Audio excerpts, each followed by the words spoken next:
Hi guys, it's Hi. Julia. And Kitty Cat, and we have a special guest this week. Who do we have? Bendy Barbie. Bendy Barbie. And why are you called Bendy Barbie? Bendy Barbie? Well, I actually didn't give myself the name. I teach dance and circus arts and stuff like that, and I was using my dog's name on Instagram, and someone commented on one of my posts. This was years ago. They just commented something like, "Oh my gosh, you look like a Bendy Barbie," and I was like, "Oh my God, that's genius!" Yeah. So Nice. there it is. And I feel like I could be wrong, but do you have like Barbie pictures from when you went to Burning Man one year? Was that you that I posted do. that? I do. There's like a Barbie box that's out on the Yep. playa sometimes. I have many years of taking pictures in the Barbie box. How many years have you done the burn?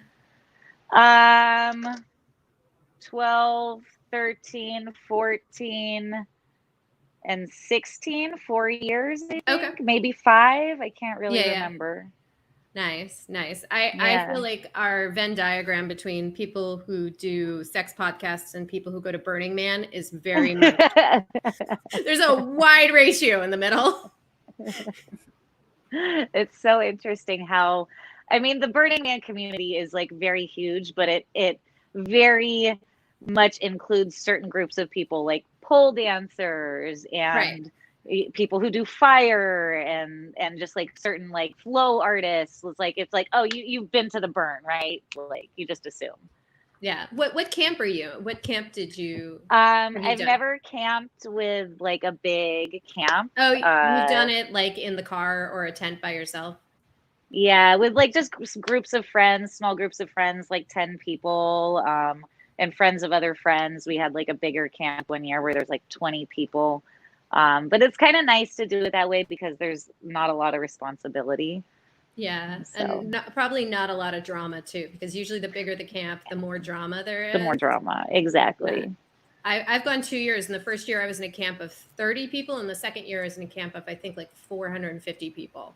And yeah, yes, a very big. It's like considered like a city, and then like there's little camps within it. So wow, that's intense. It's the French Quarter. Yeah. Okay, yeah. No, I've been. Yeah. We take advantage of your free coffee every morning. Right, exactly. But anyway, tell us what you do. You are Bendy. You are. Go ahead. Well, I do a lot of stuff right now. Well, actually, I don't do. Actually, we're quarantined. I don't do anything right now. But coming up soon, hopefully. In the near future, once the vaccine is created. Well, what I love to do, my main passion in my life is dance. And I've been a dancer and a dance teacher for a very long time. I've been a dancer since I was very little, since I was probably like 4 years old. First time I ever performed on stage, I was probably like 4 or 5 years old in like some version of the Nutcracker. And I've been in theater and dance my whole life. And let me throw this thing on a charger real quick. I'm an asshole. There we go. All right, perfect. So I've been in dance and theater my whole life, and I know Miss Kitty Cat from ballet down below from ballet class, and I went to college for ballet, and that's just what I've done my whole life. And after you college, had a mohawk at one point when we were dancing. I had a mohawk twice in my life. There was 2 points where I was like, you know what I need right now? Another mohawk. Yeah, but I always think you were like the badass of the group because you had like a mohawk, and then you would like take your ballet slippers and you would sew them like so they looked like Edward Scissorhands. Oh my God, that's right. I forgot I used to do that. Yeah, and it was like you were like the punk ballerina. Like it was great. It was a fun character. Yeah, it was fun. I loved ballet. Ballet is like still one of my like greatest passions, and like I moved on from ballet to do like pole dancing and aerial, like the kind of stuff you see in Cirque du Soleil, and That's mostly where I've. You're really good at pole. You're really good at pole. Let's like you have won a bunch of awards in pole, if we want to be particular. I've won a couple competitions for pole dancing. I more than being good at it, I love it. And it's the same thing about ballet or anything you do in your life. It's like it doesn't necessarily matter if you're the best at it, because I know I have eyes. I go on Instagram. I can see all these like Russian girls that I'm like, wow, that's incredible. I will never be able to do that, but that's incredible and I can appreciate it. But I have a very deep passion for dance, and I have the ability to communicate emotion through movement, and tell a story without words. And I think that's very powerful. And that's a separate skill, and I think it runs in my family. But that's where I've been at in like the last few years, is like pole dance and aerial and doing that kind of stuff. Yeah, it's amazing and I love it. Yeah. You are like the person I show off when I talk about pole dancing right now, because like your level, because well, but like there's 5 levels, right? Is that how it is? There's so many different organizations that run pole dancing competitions. There's the competition that I competed at, there's 5 levels and I competed at the 5th level, which is their highest level. But there's other organizations that have like very elite divisions that are very much for like rhythmic. It's very like rhythmic gymnastics style, where it doesn't include or honor the element of sexy at all. So right, okay. So yeah, which is what I love to do. So it is so I have danced at strip clubs for like probably like 4 or 5 years on and off, and like I found the pole through strip clubs, because like I started dancing and then I was like, oh, I got to learn how to do this. So like the goal was every day climb the pole, and I wasn't ever like, I was one of the flyers of the club by the time I left that club, which was a lot of fun because there's such an element of like sexiness through the power of your ability to do things, if that makes sense, where it's like, there's very different ways to define your sexuality, especially at your club. So it's like you can be like the mental ninja, or you can be, like the dom girl, like we talked about last week. But like, I really enjoyed being the trick girl, like showing off my tricks so it became this incentivization for me to learn more tricks to make more money. But there's such power to the pole in the way that I feel like is not really utilized, like in gymnastics, because gymnastics is just about tricks, where a lot of times pole dancing is about a persona along with the tricks. I think that's, I think that becomes, in my opinion, the clear defining line between what is gymnastics and what is dance. And gymnastics is tricks. You can score that 9.5, 8.7, and it's very like rigid and formulaic. And dance is an art form that's very much about like storytelling and feeling. And like you said, it comes with maybe a persona or a character or a way you sort of define and carry yourself in the movement. And there are small elements of it that come into gymnastics. Like my favorite example is Simone Biles. Like she's an incredible gymnast, but like her final floor pass that she did had an element of dance because it had her like character of like joy and fun in it. And that's what really pushed her over the edge and made people fall in love with her, was because she showed emotion on a floor that's usually just covered with tricks. And that's, I think, that exact thing that you're talking about is what defines the difference between exactly gymnastics and dance, what you do in a club or a performance versus what's like gymnastic or Olympics. Yeah, I remember I once had a aerial class with Pamela Samuelson, if you know her. She used to teach at Mission Control, but like she made us do, because we always did a performance at the end. We had a 3-hour like aerial class. We did tissue, so we did the silk ribbons for anyone's not familiar with that. And I remember one class she told us we weren't allowed to do any tricks, so you just had to dance with the ribbon with no tricks. And it was a very interesting experience because like she's like, I'm done with tricks, like everybody just uses them. She's like, you gotta like actually have a dance of just you and like this fabric.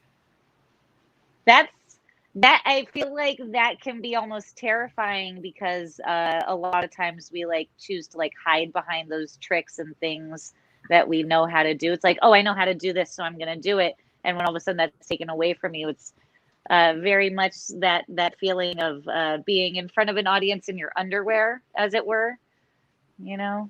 Yeah. Do you make your costumes when you compete? Do you have a costumer that you use for that kind of thing? It depends. Last time I competed, and I didn't win the last time I competed. I didn't place very well in the competition, even though I was very happy with what I did.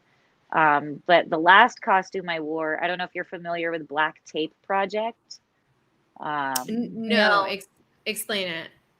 So Black Tape Project, that's like the name of the Instagram account, and it's this guy, I don't know what his name is, but he uses this like shiny tape. It's like metallic, it comes in somewhat different colors, shiny tape, and he cuts it into little pieces and he tapes up hot chicks, hot models, and fucking like crazy sports cars, whatever. And it's So it's all over his Instagram. It becomes like a dress almost, or is It it becomes like it's more like a bikini. Okay. So it'll be like a little tiny, like just tape, little tiny cutout bikini thing, and It's like he'll do body like the painting. cars with body painting, but with little tiny pieces of tape, so it has like a mosaic effect. Okay. So like that's what I wore for my last competition. So it looked great. Did you rehearse it beforehand? Did you bring them in like a couple times beforehand to see how it reacted? Well, I didn't actually work with him. I bought the tape from him, and then had a friend of mine tape me up. And I ran it a couple times with the tape on, and I mean, it looked great.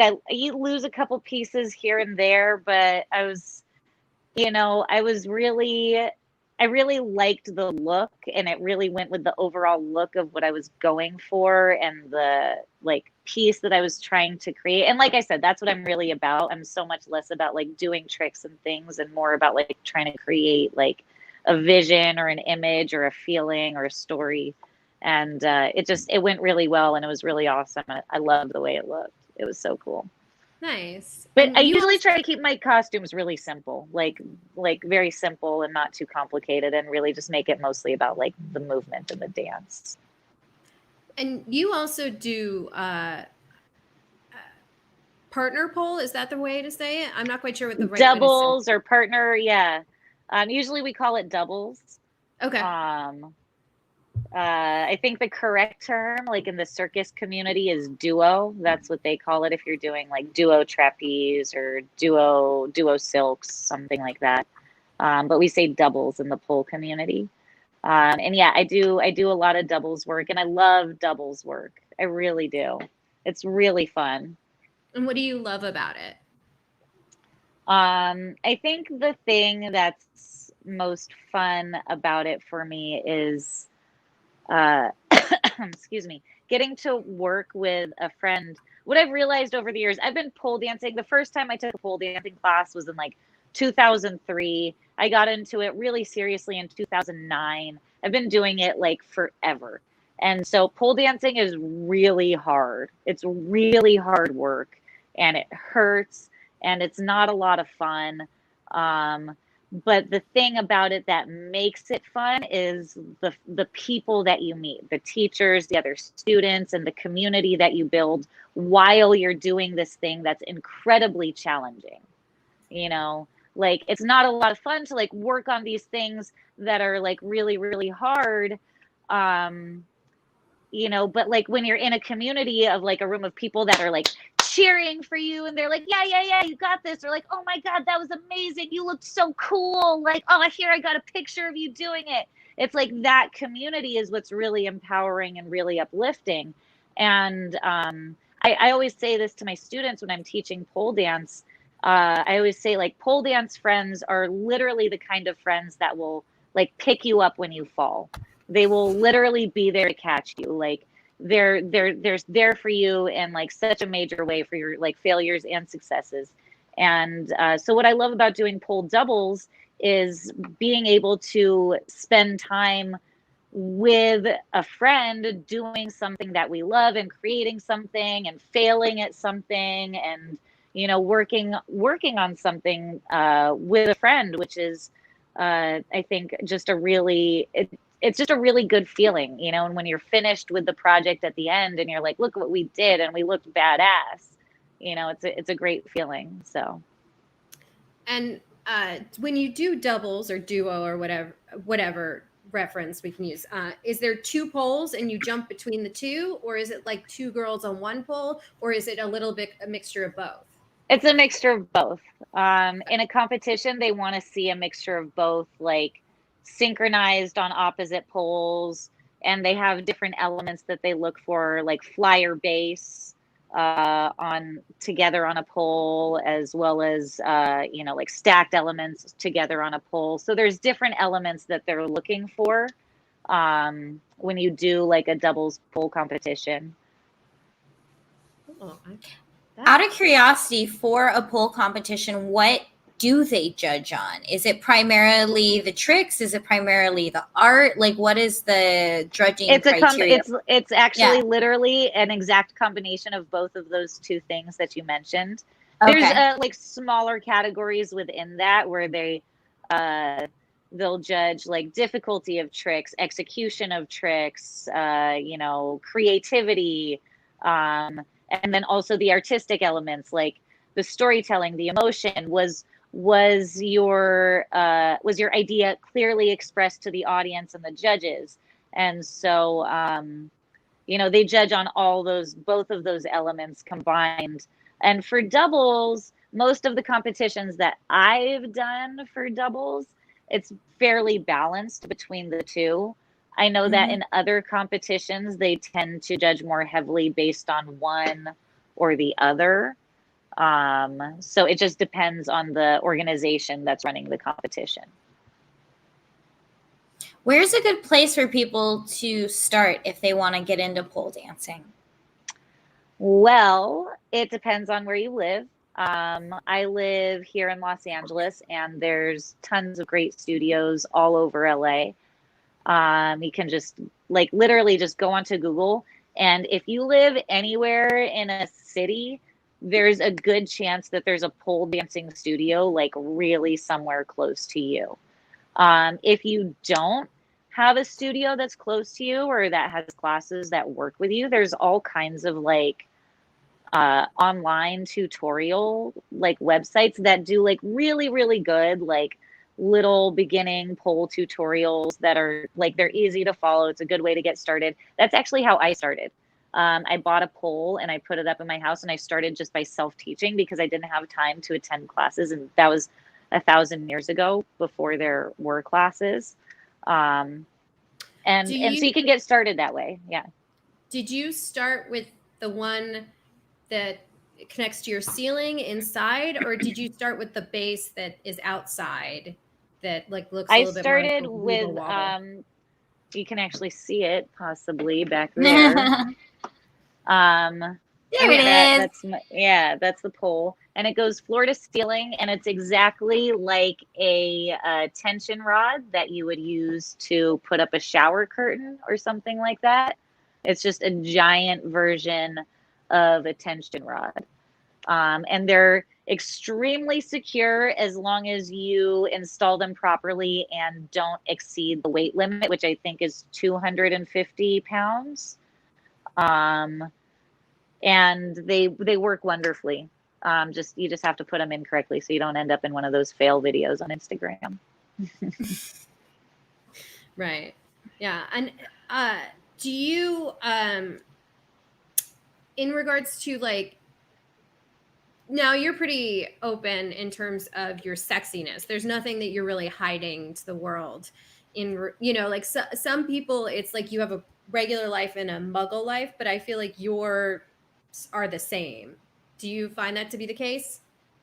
Yeah, I've kind of always lived my life that way. I've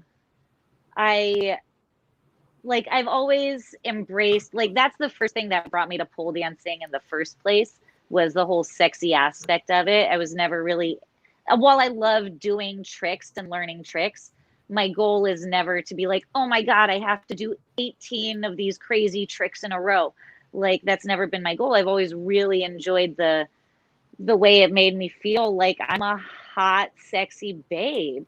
And so I've never really been ashamed to kind of like share that publicly and share it on my Instagram. And there was, in the past, there weren't really places to share, like Facebook hasn't really been that much of a thing for a long time. Instagram, it's like, these are all fairly recent things. And I've been pole dancing since long before they were around. Mm-hmm. Excuse me. But I've never really felt the need to separate my life. And mostly, you know what, honestly, it's because of Dolly Parton. She's got that thing. She says, figure out who you are and do it on purpose, or something like that. And that's just always, I just like, every time I'm just like, no, you know what? This is who I am, and I'm going to do it on purpose, and sorry if you're offended. Actually, you know what? Not sorry if you're offended. So. Exactly. I love Dolly Parton quotes. I love when people wear Dolly Parton shirts. I love Dolly Parton documentaries. I think she's amazing. I love Dolly. She is amazing. Somebody recently told me this story about, she would go into board meetings when she was running her businesses early on, and she would make them all pause for 2 minutes and stare at her tits so that they could get it out of the way. So at the beginning of the meeting, like, people, if they started staring at her tits, she'd be like, you know what, we're going to have a minute and a half of silence. You guys get it all out, and then we're going on with the meeting, which is such like a ball. Like, I can only imagine how much power she felt in that minute and a half, where she's like, this is me. Exactly. Oh, the lady is so amazing. I love her. I love Dolly. Yeah, I love Dolly too. What do you consider sexy? I mean, sexy for me is different than like what might make someone else feel sexy. And sexy for me has also changed a lot over the years. So for me, ultimately, at the end of the day, what sexy comes down to in a nutshell is what makes you feel I guess the word is sensual.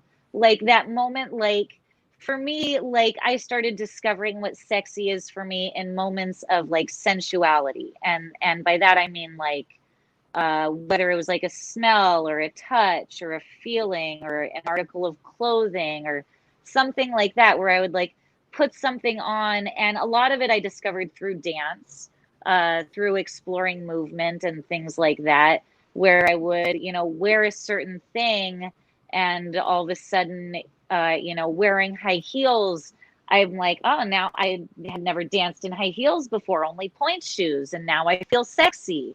And or it would be, even something as simple as just like wearing a hoodie in a sweatshirt and like being in touch with the way my skin feels warm and enclosed inside the sweatshirt, and and just all these different feelings that are what makes someone sexy. And I think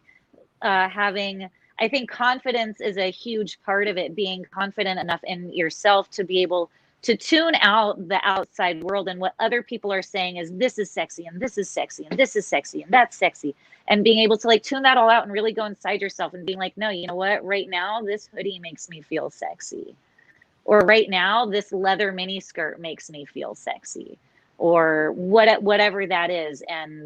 And so sexy can like grow and change, but I think it's so much more like a feeling of sensuality than like an outward, like big boobs and blonde hair sort of thing, you know? Right. Mm-hmm. Yeah. It is very funny if you've trained in any kind of dance background to go through like years of dance classes to dancing in high heels, because I feel like it's different.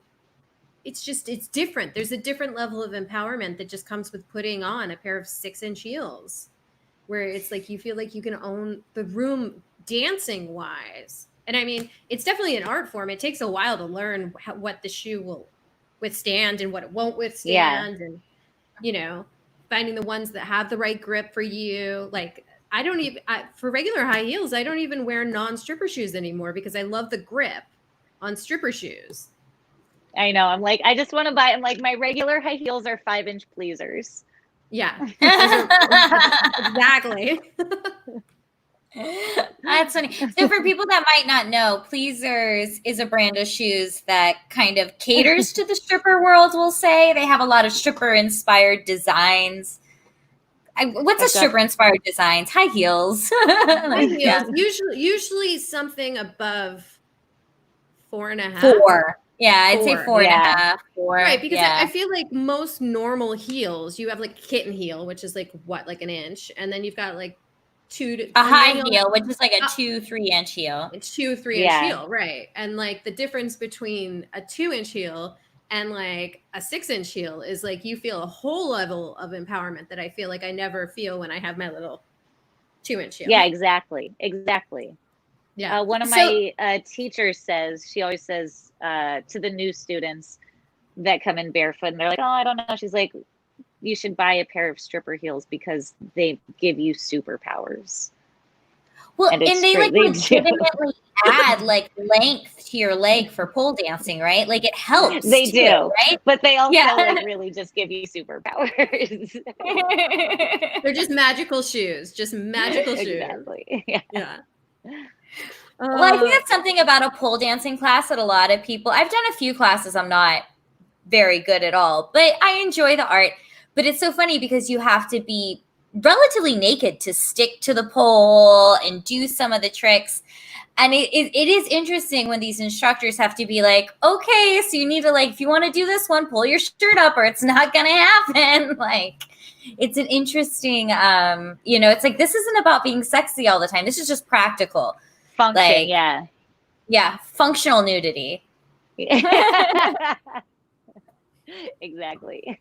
Now, do you use any of the grips? Are you a hand grip person? Do you not believe in hand grips? Like, I just haven't really found one that works for me.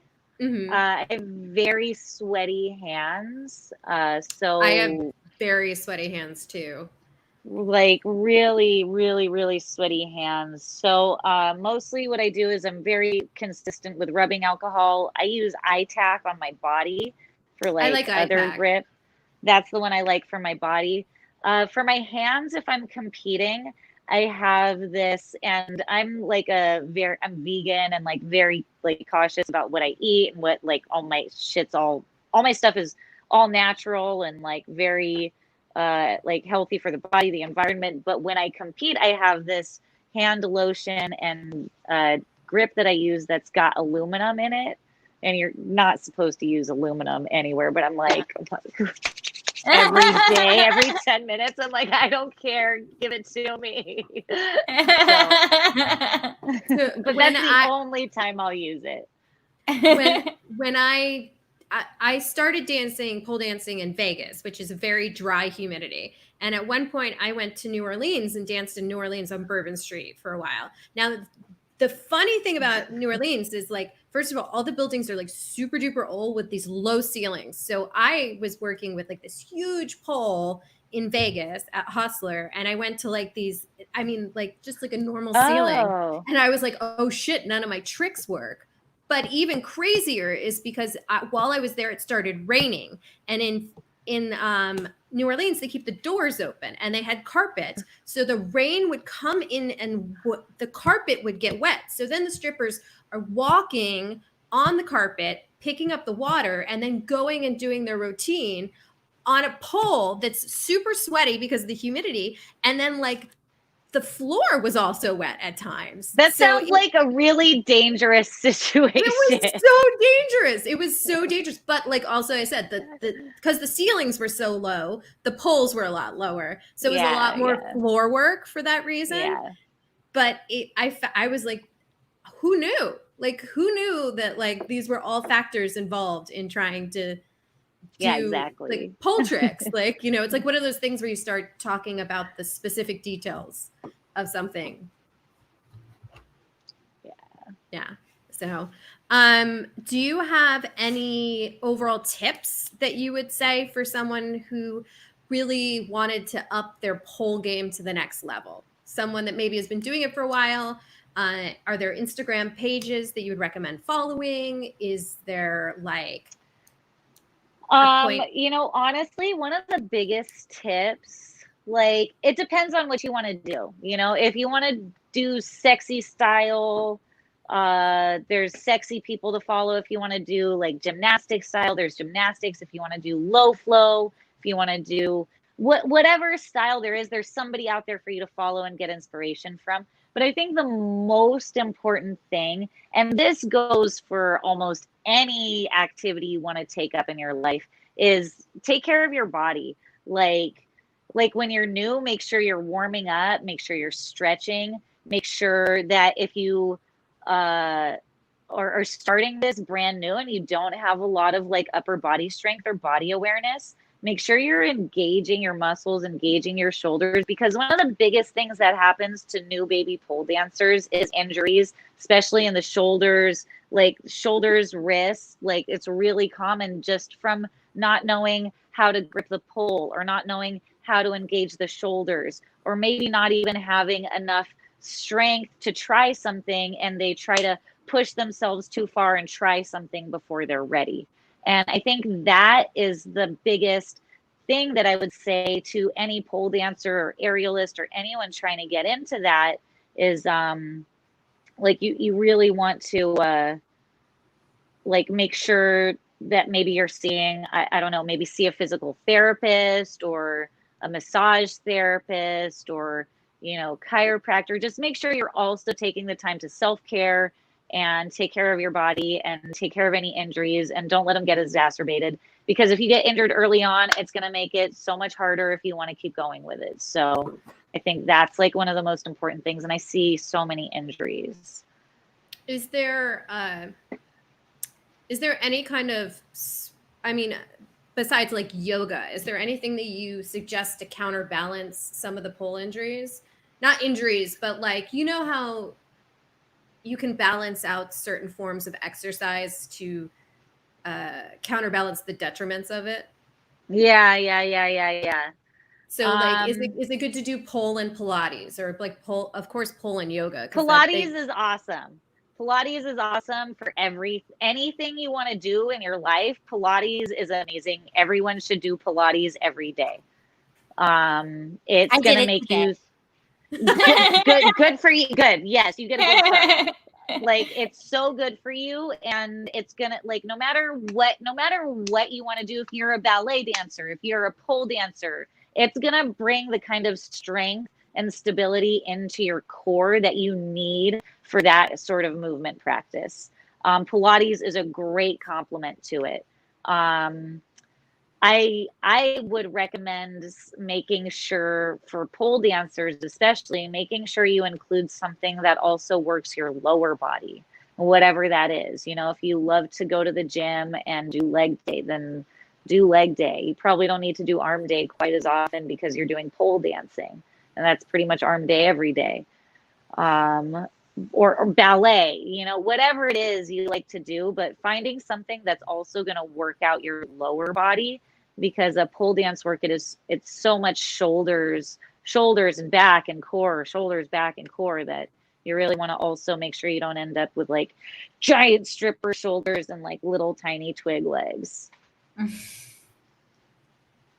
I have to say, most of the people I know who are good at pole are athletes. Like, you look at their physiques, and it's clear that they train their bodies to be able to do these tricks.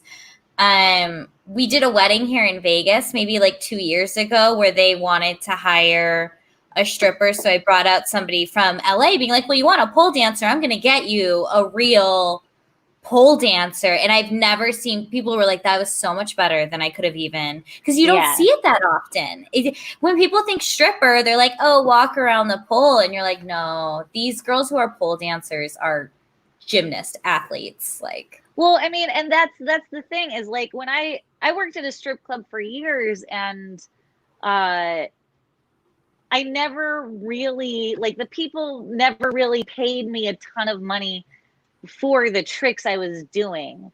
You know, people like Kat was saying earlier, it's so much more about like the character you create, and they like fall in love with that character. Sure. You know, and so like if your character is doing tricks, it doesn't matter what tricks you do. You can do the same trick over and over again. And I did every single night. I did the same 3 tricks over and over again every single night. And people were like, wow, that was amazing. I was like, yeah, I've had a lot of practice.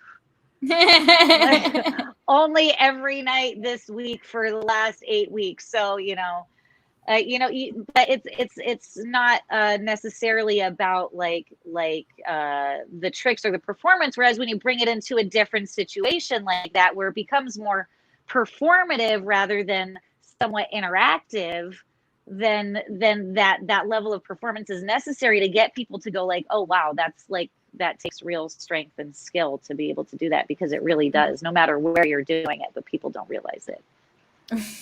I also find it interesting when you take an element of dance and you either put it in front of like a female audience versus a male audience, kind of like belly dancing, where belly dancing was developed by women to support fertility and like women's empowerment and all that. And then, we now have interpreted to like being in, Middle Eastern restaurants, but they're 2 different elements. And I find a lot of times with pole dancing in front of guys is different than pole dancing in front of like a class that's full of women or female inspired energies, where they're just like, yeah, you're a fierce female in that moment, versus like, I'm going to be sexy and entice you with the pole dancing. Yeah, exactly. I think you can really feel, one of the biggest places I feel that is when you go in and sit in the audience of a pole dance competition, which is largely going to be a female audience. And it's one of the most empowering things to do, I think, because there's so much, like, even when the girl on stage or person on stage or whoever it is, slips and falls and they're struggling, like everyone in the audience is cheering for them and screaming for them. And when they do well, people are screaming. And you go into a strip club and you don't see that. It's dead silent. The music's so loud and that's all you hear. And yeah, I think it's really just even being in the audience at a pole dance competition it's really incredible to really realize what you're part of. And go ahead, Kat. No, Go ahead. I was just gonna say, if people want to see videos of your performances online, is there a good place to check those out if people want to see some of the stuff that you can do? Where is it? Right there. That Bendy Barbie, wherever it's opposite of what you think it is. Yeah. Bendy Barbie. Yeah. Bendy Barbie. So that's my handle on Instagram, YouTube, Twitter, OnlyFans, all the things, whatever the things are you can think of. If you put my name in, you should be able to find me, find my videos, find my channels, pages, all that stuff. So you mentioned OnlyFans. We've seen a lot of performers kind of move over to that platform. Is that something you were doing prior to quarantine, or is this like a new quarantine venture for you? I started it prior to maybe right when quarantine started. It's something I've been thinking about doing for a long time because I'm also a live streamer. I do it's called Bigo. It's similar to Twitch or something like that. I don't do gaming. It's mostly just like this. I sit and talk to people and interact with them. And so I've been doing that for years now. And people have been asking like, oh, do you have an OnlyFans? Do you have an OnlyFans? Do you have an OnlyFans?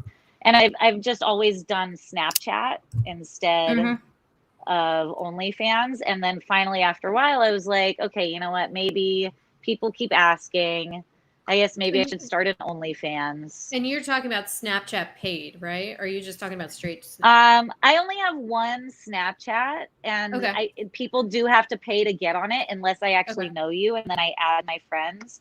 But I have it like organized in a way where like people's names are tagged and I know who's who. And so yeah, I have one Snapchat, and it's like my actual private Snapchat. So if I don't actually know you personally, if you want to get on it, it costs a lot. So. Now I want to know. Can you tell how much, or no? Do you not want to? I mean, it depends. Like usually what I tell people is like I usually start at least $100 if you want me to add you to my Snapchat. But if you want to stay on it for a long time, then it requires you to continue gifting at that level, like a lot. But it also depends. Like some people that have a negative vibe, if I don't like them or the way they interact with me, if they're too demanding or something like that, or too pushy, then I don't care how much they spend. Like I'll kick them off. Right. Because like I was saying earlier about whatever it is you're doing, it's so much more about like the vibe and the person. And what I'm looking for is I'm looking to like connect with people and find people that like me, and not just people that are like, hey, let me see your ass. Like, I'm like, no, I'll like, if I want to show it to you, I would show it to you, you know? So yeah, so I have my OnlyFans, which is a little bit more like if that's all you're looking for, then just go there, you know, and you can see stuff there. But my Snapchat's a little bit more like personal, and like I actually respond to like all of my messages all the time and stuff like that. So cool. It's I have only recently I had no idea that there was like the paid version of Snapchat up until like a month and a half ago. So I'm still like learning all about it. I never was a Snapchat person other than the filters. I wasn't either. Like filters. Exactly. I loved the filters and I still do. I'm like really upset right now that we don't have a Snapchat filter on it. Like, God, I'd be so much cuter with some ears. Stop. But yeah, I've just you know, when I started doing the live streaming thing, people started asking about all these things like Snapchat and OnlyFans, and I started with Snapchat because I've always been not really a fan of social media. It's, you know, gives me a lot of anxiety, and to always have to be on it and be on all the time. And so I started with the Snapchat and then the OnlyFans. And yeah, I guess there's some way to like have the subscription set up so people can like actually just like subscribe to your Snapchat. But I don't understand. I don't know. I need some young kid. I'm like, Sky, how do you do the Snapchat? Teach me how to set up the Google Sunny. So I feel that way too. I mean, and every time they introduce like a new platform like TikTok, I secretly hope it crashes and burns quickly, so I have no need to like learn it. Like I was like, I'm not going to do Periscope because I don't know if Periscope's going to hang out. And then it went away, and I was like, it went away. Thank God. Thank God I didn't want to invest time in Periscope. Exactly. I have yet to join TikTok, but I look at the videos I see out of it. I'm like, who has all these time to do all these choreographed dance routines? Thank you. Like it takes time to learn those. So that, like, Thank you. Oh, and they're like, some of them are really well thought out and edited and like storylined.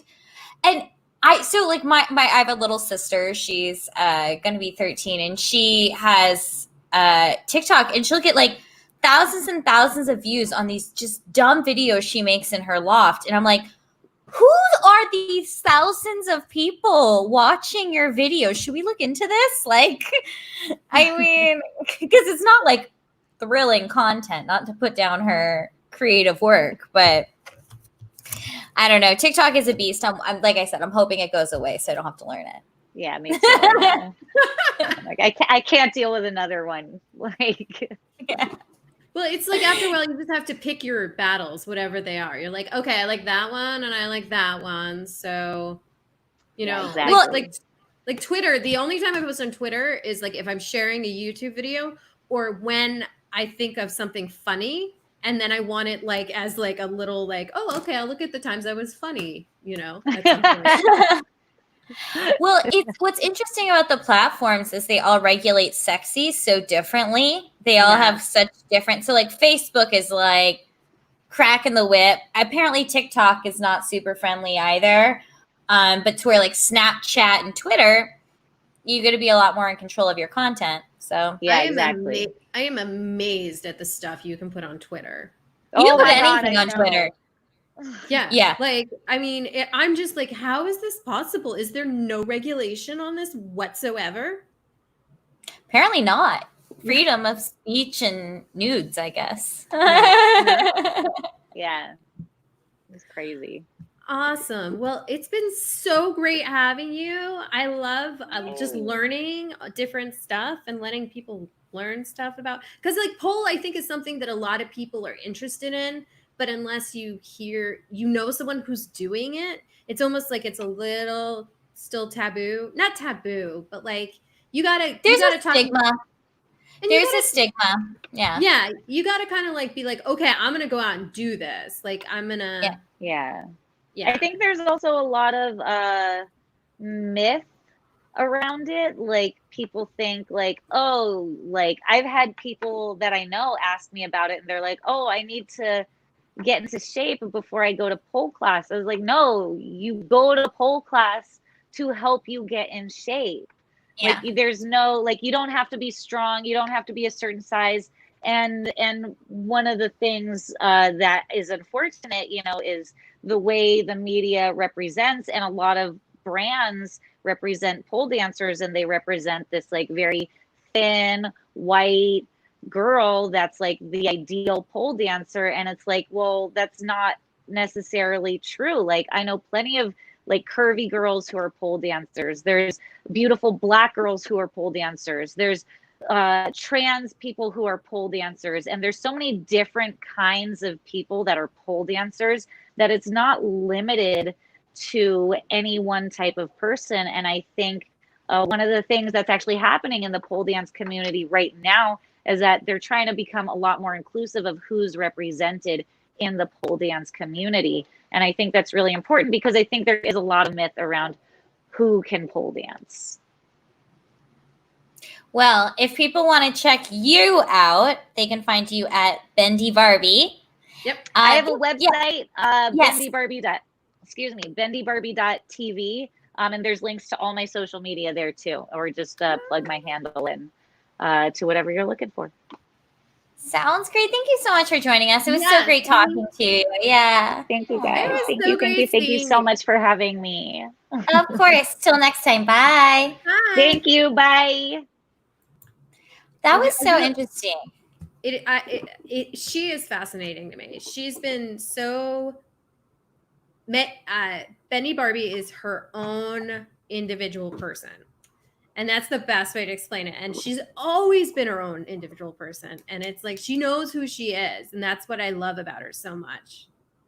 I really love people who know who they are. It saves a lot of trouble trying to, it saves a lot of trouble in the world when you know who you are, because you just appear as you are. But I mean, I think what was interesting is she has this like long varied career, starts in dance, aerial, strip clubs. It goes back to like performance is performance. And while I think a lot of lay people see a really big difference between a stripper and the aerialist in Cirque du Soleil that might be the exact same person.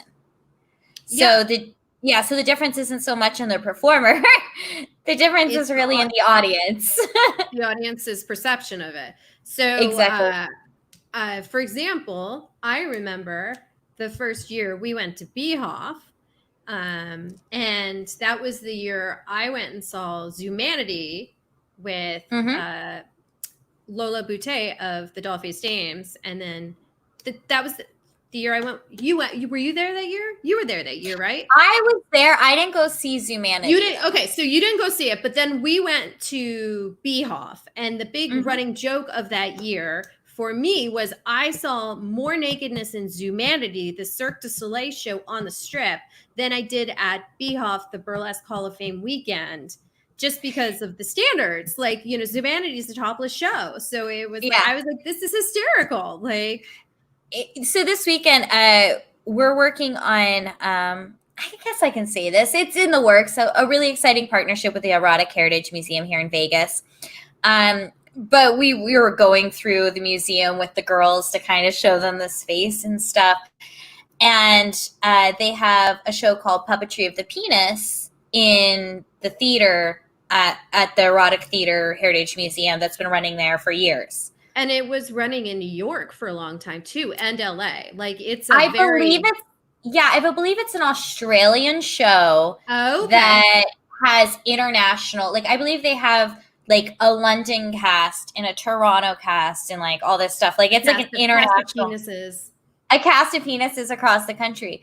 But what's so funny is they have a really hard time finding venues, because even areas where toplessness might be allowed or strip, like the fact that it's male genitalia and you have to see it because the whole show is puppetry of the penis, right? Penis, right. Yeah. So they can't do a traditional venue because the venue would be risking their liquor license, because you can't have nudity and liquor. So it's an interesting, I was like, I never would have thought of that as a problem, because it's not to me like sexy. Like puppetry of the penis isn't a sexy thing. It's fascinating, but not sexy. Have you seen it? Have they given you tickets to the show to go see it before? Okay, so my plan is to become friends with the guys and get free tickets. But I Googled it and I Googled images of it. And I think I want to say I was at Vixen DeVille's house, but it was like somebody's house like that, and they had a book on it. And I remember like going through the book and being like, huh. But like, so it's worth Googling if you haven't. Yeah, but like, so I get the book because you can do a close-up on the penis and you can see the difference. My question is from like a stage with, if you're there's a camera that zooms in and shows it on the big screen.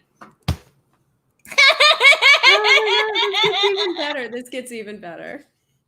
So hopefully I'll be able to take you someday, Kat, and we can experience it in person together. But yeah, they were like walking us through the theater, showing us all this stuff, and I was like, and they're like, and this camera goes to their penises on stage, so it goes up on the big screen. And I was like,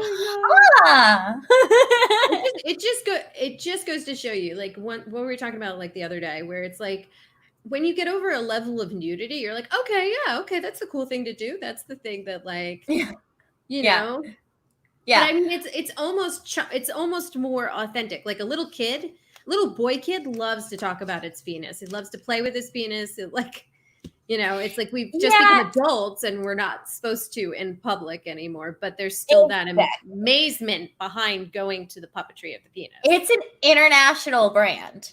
An international brand with touring companies worldwide.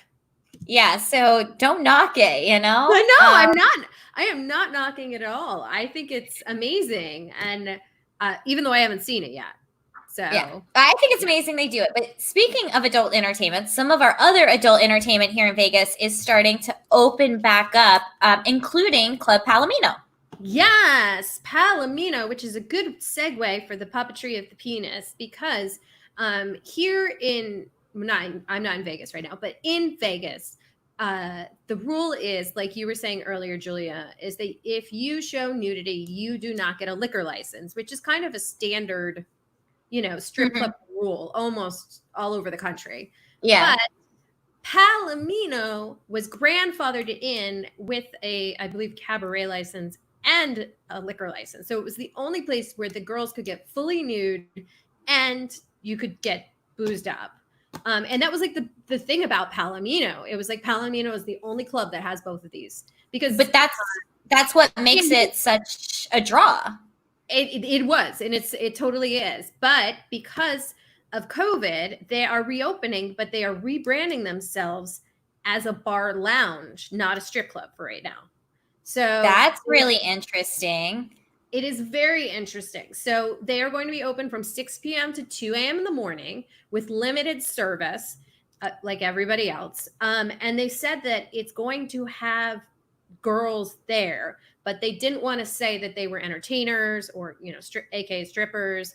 So it could be just like a couple go-go girls. I don't know what it is, but it's very interesting that, and I understand why they're doing it. They just want to be able to open and make as much money as possible. So full disclosure, Palomino is a client of our company. Yes. We helped find burlesque dancers for their, I think it was like 50th or 60th anniversary celebration. It was last year. It was a really big, it was last year. They needed some burlesque performers, and we helped them find them because they wanted traditional burlesque performers. And honestly, they were amazing clients and treated our girls like gold. I have nothing but good things to say about that club and how they treated our performers. But they are one of the oldest establishments here in Vegas. Just overall, Vegas is a very new town. We don't have a lot of old businesses here, especially businesses that kind of can withstand this nightclub industry that there's quick turnover. So the fact that the club's still standing is a testament, and I guess they're just adapting to the times. Yeah. But there are also some other clubs that have apparently opened. Yes.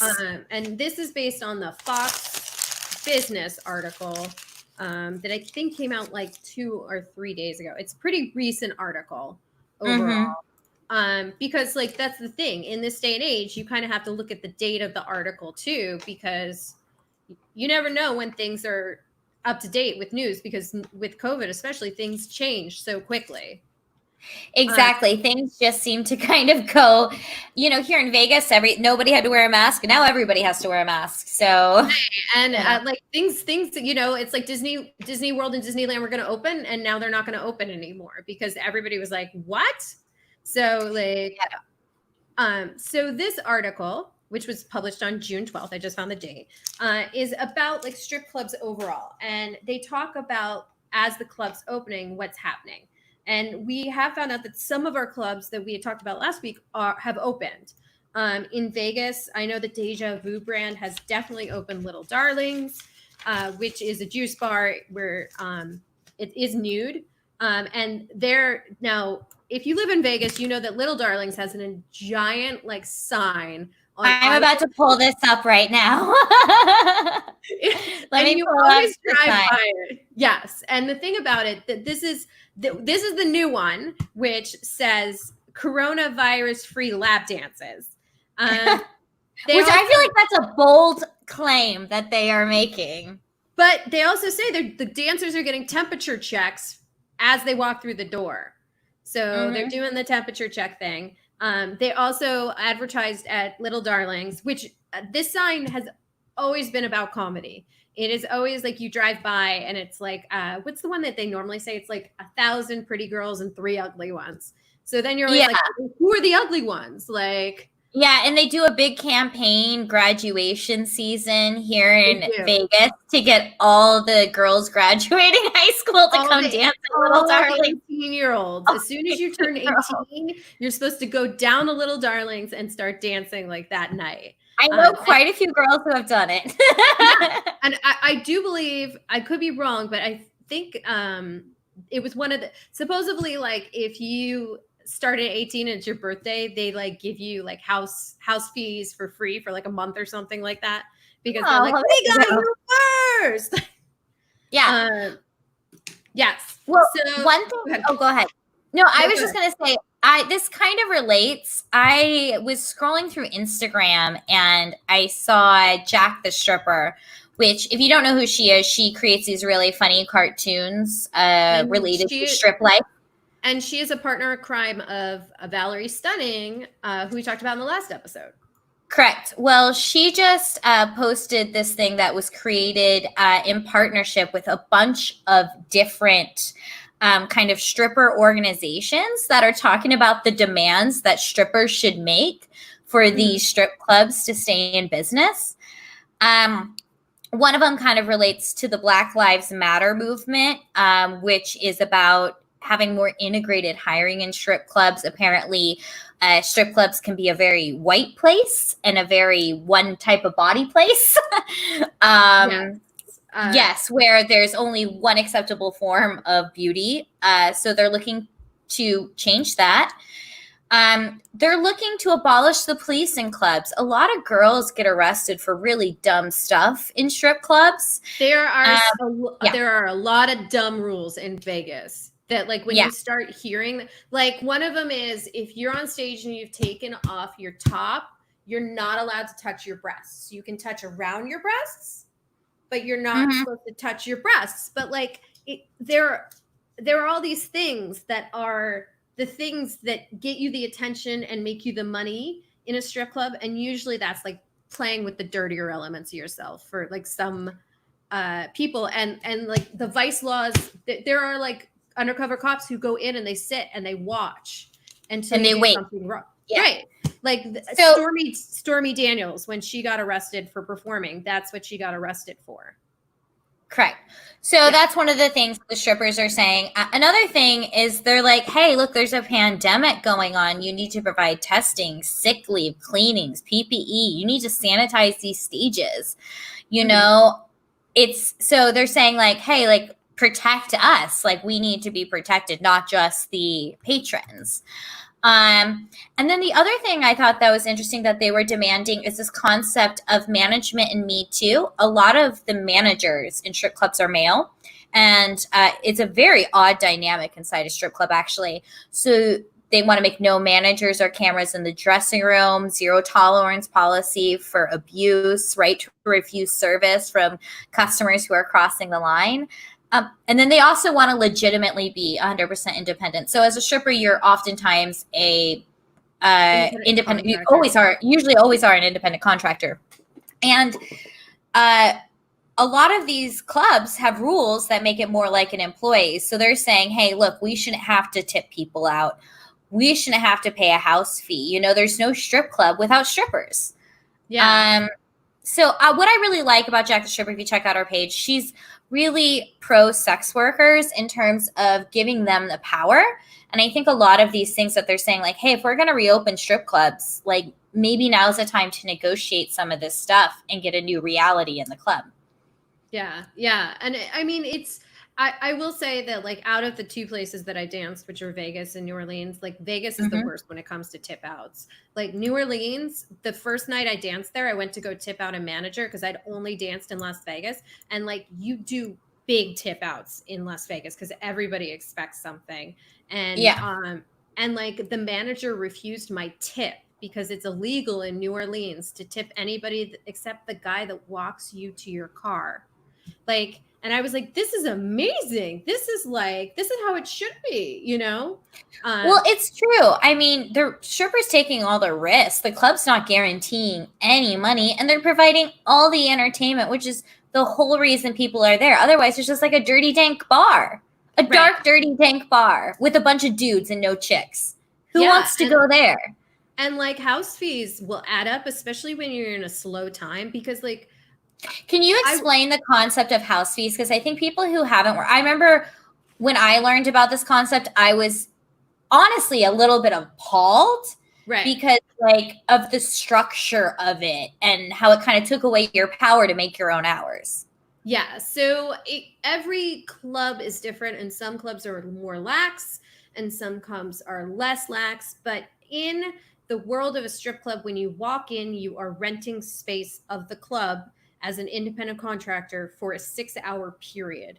So you're expected to, once you And it used to be you could like clock in and go do your makeup and your hair and then get on the floor so that you could run your 6 that way. But a lot of times now you have to be actually on the floor. So you have to go in, get ready, then get on the floor. You clock in 6 hours. So let's say, for example, like the house fee for 6 hours is $200.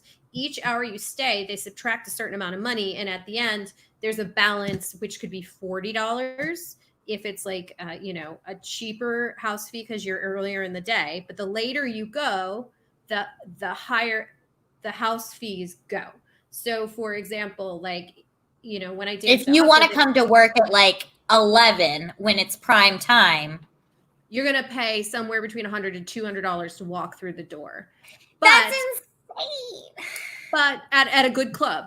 But yeah, the hustlers who are doing mental ninja on the guys a lot of times are walking out with like on, a shitty day is 1,000 to 2,000. A good day is like 5,000. I was at a club where a girl got a $20,000 tip one night. It was a Tuesday. I took pole dancing classes. I took a couple pole dancing classes when I was in Las Vegas. And one of the owners told me an urban legend story about one of their dancers that was true, that she worked Super Bowl weekend and then called out for a month and a half because she made 80 grand Super Bowl weekend.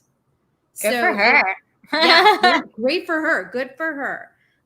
But it's one of those things where it's like, it kind of depends what kind of stripper you are. I was always more of an entertainer. So I made my money performing. So I would make really good tips performing. It was very common for me to make $40 to $80 if the club was packed, sometimes $100, $200 every time I went up. So I didn't have to be like a hustler trying to get a guy into, a VIP room, because I would make what I considered an acceptable amount doing pole dancing, because that's what I love to do. Whereas like a hustler who are like, they all should work the CIA because they're all like the best people they're like the best spies. Like, and it's like, you're like, oh my God, how did they just convince the people, they would see it. And of course they were tipped off by the managers, which helped. So that's why the managers would get the payoff, because they would go over and they'd be like, hey, this is so-and-so coming in. You got to target that person. And the door guys would always look in the wallets of the guys as they paid going in the door to tip off the girls. So it's like, if the guy opened up the wallet and there was a black card, or if it had like, a couple grand, a bunch of, yeah, like if it was all hundreds, then they would go and run tell the girl who was then going to make the money and tip them out at the end of the night. Does that kind of explain house fees? Like, it makes sense. I just always thought, like, I kind of agree with this concept. Well, there's no strip club without strippers. So, like maybe we should treat them more like a valuable asset instead of a replaceable commodity. But, I also, one of the things that I think would make strip clubs a lot better, and speaking as someone who's never worked in them, but is female management. And I have been in a couple strip clubs that have female management, but it's not the standard. The standard, I would say, is like 80 to 90% dudes. And and the thing is also, strip clubs are fronts for other shady shit too. Like and anything that's a cash-based business, you got to realize that there's other things going on. And, I think a lot of times females don't want to be involved in that shit. Like, I think it's true. That's true. Well, the other thing is like, females don't like to see other women getting taken advantage of. Females speak up. It's right. almost like it would change the strip club environment completely if we not only replace managers but upper level management in these clubs with females. It's kind of like how Playboy's culture transformed when Hugh Hefner's daughter took over Playboy. They were like, okay, guys, you have to stop fucking your secretaries now. Like, it's the 80s, 90s. We gotta get up with the time. But like, females are just like, hey, like, this is a business. I can separate out the fact that these women are selling work and these women are sexy. Men have a hard time separating that, I think. Yeah. I mean, it's I have had some amazing male managers. Like I can think of one at the top of my head that like everything that went down, he was a great person with. And it was like me as like low end of the totem pole to like, you know, like he was a trustworthy guy. And it's so nice to have a trustworthy guy that has your back because like you just, that's what you want in wherever you work. It's not just a strip club. It's like, you don't want people that are going to stab you in the back. Like that doesn't help. Like, you know, I always said when we played together at a strip club, everybody made more money. You know, there are things you can do. Like that's why a lot of girls work in teams. They work in teams so that they can, one ends up being good cop and one ends up being bad cop. Or like one person like promotes having fun when like, you know, somebody else, you know, they might, you know, it's almost like you're bringing the party to a person or a group versus like it just being yourself. You're like, oh, there's two of us and we're so much fun. Like, you know? Yeah. It's definitely, we'll see how things come back after all this, but it's definitely interesting to see things opening up, how they're opening up, what they're changing. And it'll change the landscape definitely here in Vegas. Absolutely. For a little while. Yeah, I mean, you know, they interviewed in this Fox Business article, they interviewed someone who was attached to City Flash Dancers. I think I have that. New York City Flash Dancers. Oh, Flash Dancers. I think the brand is called Flash Dancers. I was unfamiliar with as but they have multiple locations. And they said in the time that they closed with COVID, they lost 7 figures in revenue stream. Oof. Which is it's a lot of money. There's a lot of money. Yeah, it is. It's yeah. You know, everyone's kind of loose. I think everyone's trying to figure out how to recover, you know. And the thing is, a lot of relationships have hit a toll with COVID too. Divorces are on the rise.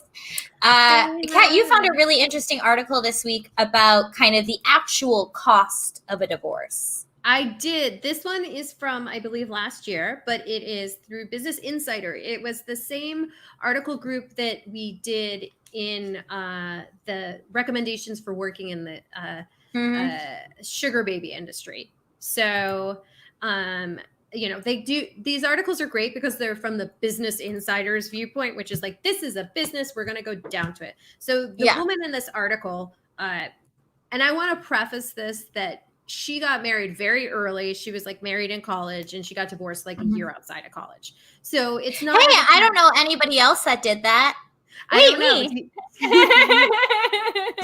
You did, Julia. You did.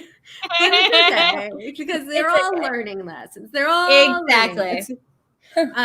But you know what happened was because she was in college and went straight to being married. They pretty much were their co-signer on all their loans. And she goes through and she breaks it down. And the average cost of divorce in the United States is about $15,000. And hers was like, I think at the end of it, the bottom of it, I think it said it was $17,625 is what she estimated it to be.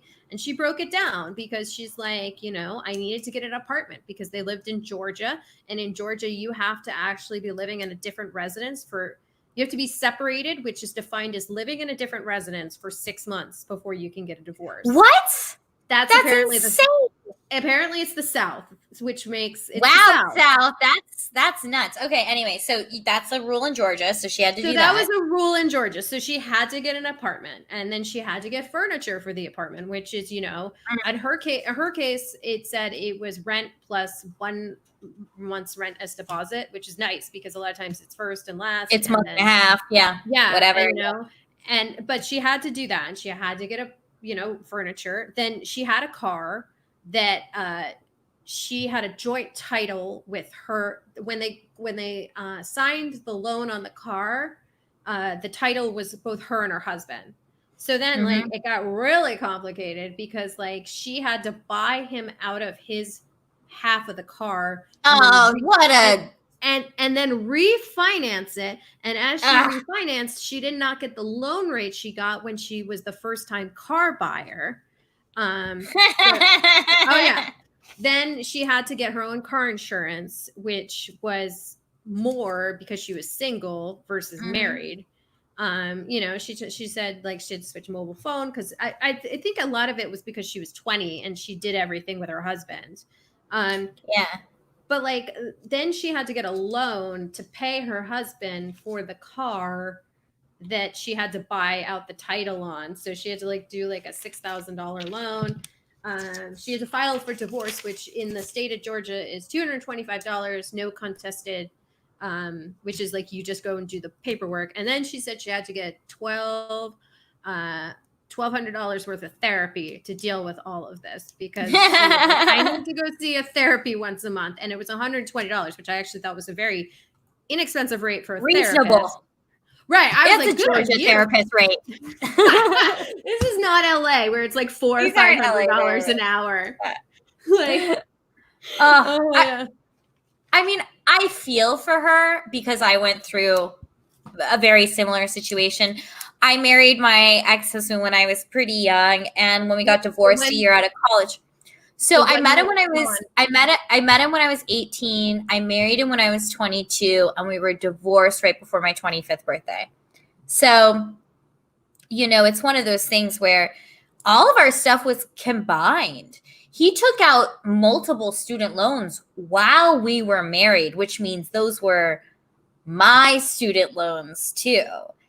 And so I remember we got divorced. I was like, I'm responsible for that debt. Like, okay, well, you can have everything. I just don't want the debt. So I literally gave him everything we owned. And all I got was my 2 dogs. And then he had to keep the debt. That was the deal. He kept the debt. He got the cars and the ring back and all the computers and all the stuff. And then I got 2 untrained dogs. But you didn't have any student loan debt, correct? I didn't know. And I did the Miss America system like a smarty. I'm like, why was that? Why was that? Because I'm a beauty pageant contestant. No, I did the Miss America pageant during high school, which people make fun of it and call it, it's a scholarship pageant. But I legitimately got $35,000 for school through the Miss America system. So I love Miss America, and people can talk shit about it all they want. But I have an acting degree without debt, which is so valuable because so many actors graduate with debt, and that's not good because you're not going to make a lot of money. You're not going to make a lot of money for a long time, probably. Or maybe you will. Exactly. Maybe you will. Or maybe you will. I don't want to tell you you're not. You do you. Yeah. But I didn't make a lot of money as an actor right off the bat. So I feel for this girl. You're young. You don't understand what marriage is fiscally. Like, you don't really even understand what you're signing up for. Now, Kat, if you were to get married tomorrow, would you have a prenup with your partner if that's something that they were like, hey, I want to get married, but the finance side of this scares me. Like, I don't want to have to go through all this. Which makes a lot of sense because I have no finances. So they would be like, oh, wait, I have, because I like to bring in like the really choice guys, like the millionaires. And they'd be like, well, but I think it's a fair call. And I think that there are prenups that go into like very much details where it's like, if you stay married for this amount, you get this amount of money. Or if like you stay for 5 years, you get this amount of money, which makes sense. Like, I don't understand how like somebody can get married and they've worked hard their entire life. And then like, maybe they're married for, I'm going to use the example of, and we're not going to use the question of the domestic abuse, but Johnny Depp. Whereas like Johnny Depp was married to Amber Heard for a very short period of time, a couple of years. And like, granted, Johnny Depp was having a crazy lifestyle to begin with. He was spending like $80,000 a month on wine or whatever. But he had made a lot of money because of the Pirates of the Caribbean. And the question is she deserving of all of that money that he made because they were married for 2 years? It's a really interesting question. It's one of those things that when I was younger, I was like, what do I have to possibly do a prenup for? Like, me and my ex-husband, we didn't own anything, right? Like, the thing we were trying to get rid of in the divorce was the debt, not anything we owned. I'm at a point in my life now where I own some more things, and a lot of them are things that my family worked really hard to give me. So I would be, with my relationship track record, super uncomfortable putting something my family worked for on the line. And that's kind of like where I'm like, or my business, like, it's like, well, why should Becky lose her job because we get a divorce and you decide you're taking half our business? Like, there's things where I'm like, no, like, there's things that need protection in a marriage just because it takes that off the, like, it doesn't make me worry you're with me for this or with me for that. It's just, I don't think it's a bad thing. I don't think prenups are a bad thing. I don't think it's a bad thing either because, like, let's be serious. Like, if you are a comfortable, if you're someone who is grounded in who they are, then they're probably not looking for a partner to save the day, in terms of like, you're going to supply everything they need, in terms, unless that's the agreement. Now, if it's an agreement that's like set up ahead of time where it's like, I have all the money, you're really hot, we're doing this together because of what we're trading off. Right. Like, right. That's an understandable arrangement. But like, if you're a hot girl that's looking for the guy who's going to make all of their problems go away, whatever it is, like, I would definitely get a prenup because, like, that person, just by the nature of they're looking for someone to solve all their problems, has a lot of insecurities because we all have problems, but we got to solve them ourselves. And that's when we actually pull in relationships that are the caliber that we're looking for, where they make us be better versions of ourselves instead of worse. Oh my God. Isn't that the best when you find someone that makes you better? Yeah. Like the person that like will say stuff and they're like, don't say that about yourself. And you're like, wait, what? You're going to stand up for me when I don't stand up for me? Like that kind of stuff. That's the stuff you want. Like, this fiscal stuff is great, but like you want the person that's going to make you a more confident, grounded person. And to do so, you need a grounded, confident person yourself. Yeah. But I guess, like, long story short, we're saying, while marriage is great, make sure you know who you're marrying because it's expensive to get divorced. Well, it's also, you have to understand that marriage is a contract. Even if you're It's a legal contract, It is a legal contract. And the more clarity you can put into a legal contract, the better off the legal contract usually is to some degree. You know this through your work of tours that, like, when you first started, you had a very short contract. And then as things happened, it got longer and longer. And we used to joke. We'd be like, oh, I wonder who put that one in. But it was good to have it. Yeah. Every clause in our contract is there because somebody did something. And I was like, well, can't have that again. Right. And then you get very clear and you're like, well, I was okay hiring you the last time when you did that thing, but now that you've done it, that's not cool. So we're going to add it into the next contract. Yeah. I wonder if maybe you should like get married and then update your marriage contract every year. Your prenup as you go, your whole contract. Like I said, I clearly haven't figured it out. The promising dates that I had blew up. Oh no. Out of nowhere. It's okay. I ran into someone else's issues and there's nothing I can do about it. It was one of those situations where I very much knew it wasn't me. Right. Do you know what I mean? So it didn't hurt as bad because you're like, well, I was really excited about the prospect. You can't be with somebody who like is a little bit, who hasn't dealt with their own shit. You just can't. And that's just the reality of it. Yeah. I mean, I told you how I went through something like this like a couple weeks ago where I had someone offer out like an adventure date and I missed it. And then they overreacted to the fact that I missed it or was waiting enough time to make sure I was confident to respond. And it's one of those things that those reactions, whatever they are, they're not based on you. They're not based on you. And they're signs from the universe that are telling you like, maybe this isn't the right person for you. If there's a roadblock, there's a reason there's a roadblock. And sometimes you just have to respect it. Yeah. Not try to, and as women, we want to be like, don't you want us so much? Don't you think I'm just that pretty and that perfect and that amazing? But you might be that pretty. You might be that perfect. You might be that amazing. But that's not the issue, right? Like, that's not what's going on there a lot of times. No, and like if you believe anything in the law of attraction in the universe, and the idea that like everything is just fine tuning, so you get closer and closer to what you want, and things blow up, you're like, oh, that blew up for a reason. I don't know what this reason is, but it's going to work out because there's something better around the corner. I really do believe that the longer you go on dating, the more you have to believe that the universe always has your side, because it can be heartbreaking after a while if you start to think that it's you. And we're girls, of course we're going to think it's us. Like that's like, it's programmed into us through like the media and everything else that we can blame. But it's true. We're like, well, what's wrong with me? Why didn't I get picked this time? And then like you date people for a little bit of time, and then you go on dates, and it's like over that, and when that compounds over years, when you turn like 25, 35, 45, whatever, it can be disheartening. It can kind of hurt after a while, because you're like, oh, this is this again.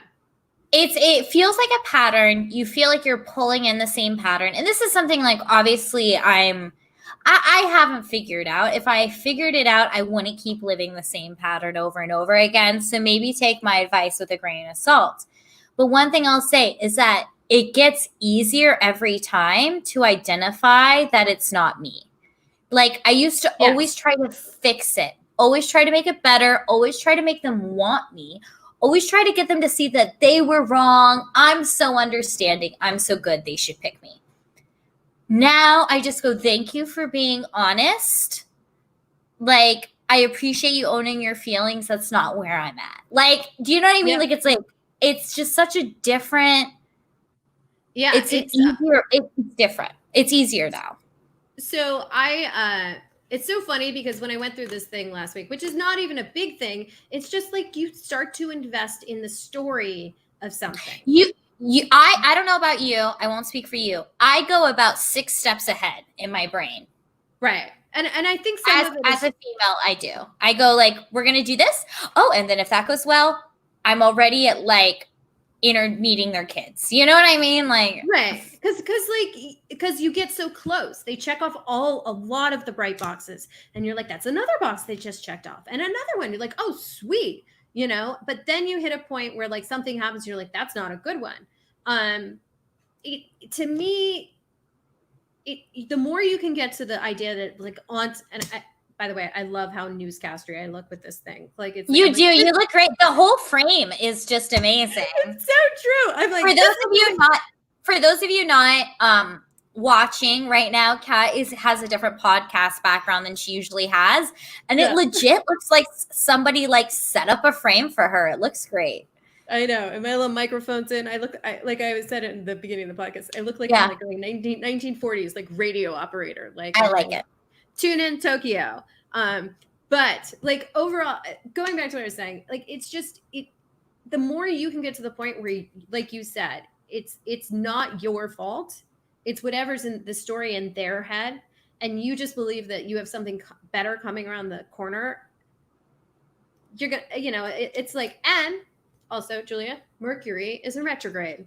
Mercury's in retrograde. Oh, which we have so many stories to talk about. Me and Kat, when we get off this podcast, we tell you guys a lot of the stories, but then we talk afterwards. So it's true. And then, we do like the veiled illusions, and then we actually tell the dirt afterwards. Exactly. But we're going to be back. We have a bunch of great guests this month for you guys. Yes.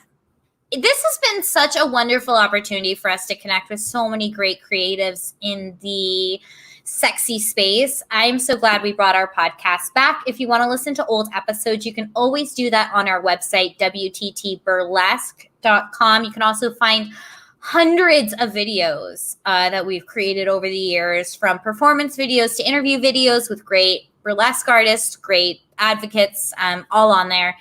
If you want to find us on social media, that is at WTT Burley on Facebook, Instagram, and Twitter. I think that's it for this week's episode of Better Than Sex, Kat. What's better than sex? Nothing. Oh, but we're still going to try to figure it out, aren't we? Yes, and that's the fun of it. That's the fun of it. All right, till next time, guys. Bye.